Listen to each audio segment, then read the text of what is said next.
How about we look at how life has been for the past year? Let's see what we did. That's when we first got to Westcliff, right? Yeah, that was when Reese went with us. Checking out some land. And it was really dry last year. We looked at 3 properties, remember? Yeah. And they were all cliffs. And that was when we had bought our 35 acres. And we were like, we did it. We did the thing.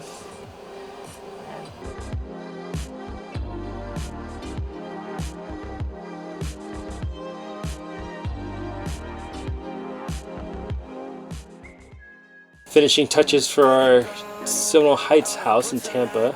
Yeah, and we sold it so fast, it was wild. Oh my gosh. And then we moved from a house into an RV. 1,000 square feet to 200. Gosh. And then, 1,000 was already small enough. then we moved all the way from Florida to Colorado. That was a long drive.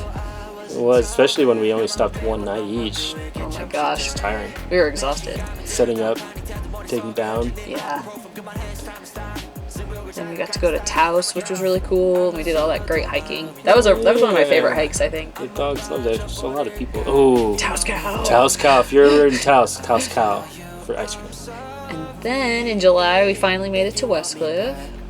Yeah, that was our first spot in Westcliff. Yeah, we lived in an RV park for 2 months while we were getting the utilities set up. So working Trying to set it up. We didn't finish. We had an ambitious hike.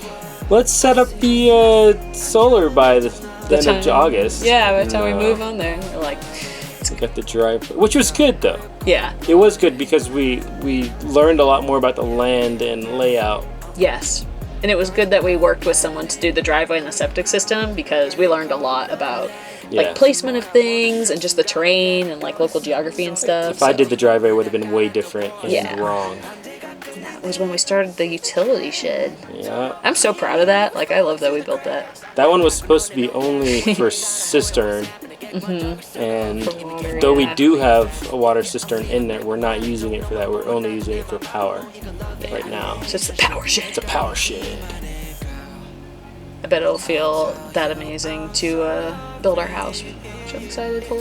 Yeah, I'm more excited about that. This was painful. This was painful. This was definitely, that day where we were jackhammering was like one of the worst days. Yeah. It was so difficult. And I screwed up the wire. I only put 2.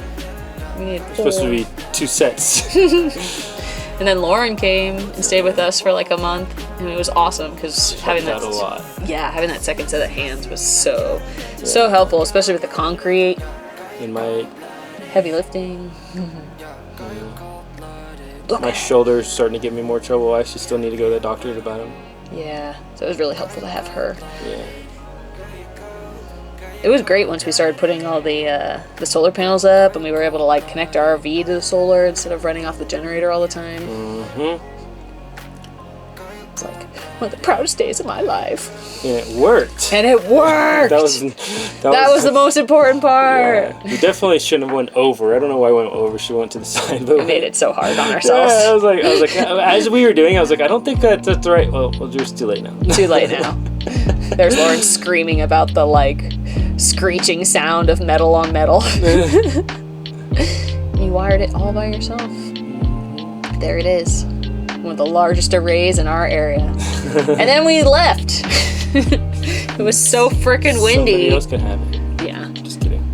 Yeah, but that's what we did in the first year, and pretty much like right after that. Because pretty much right after we finished building that and getting the shed set up, we needed to leave because it was so windy.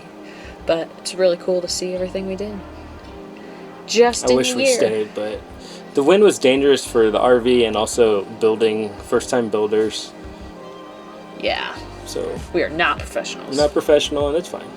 We're excited to get back and build this spring.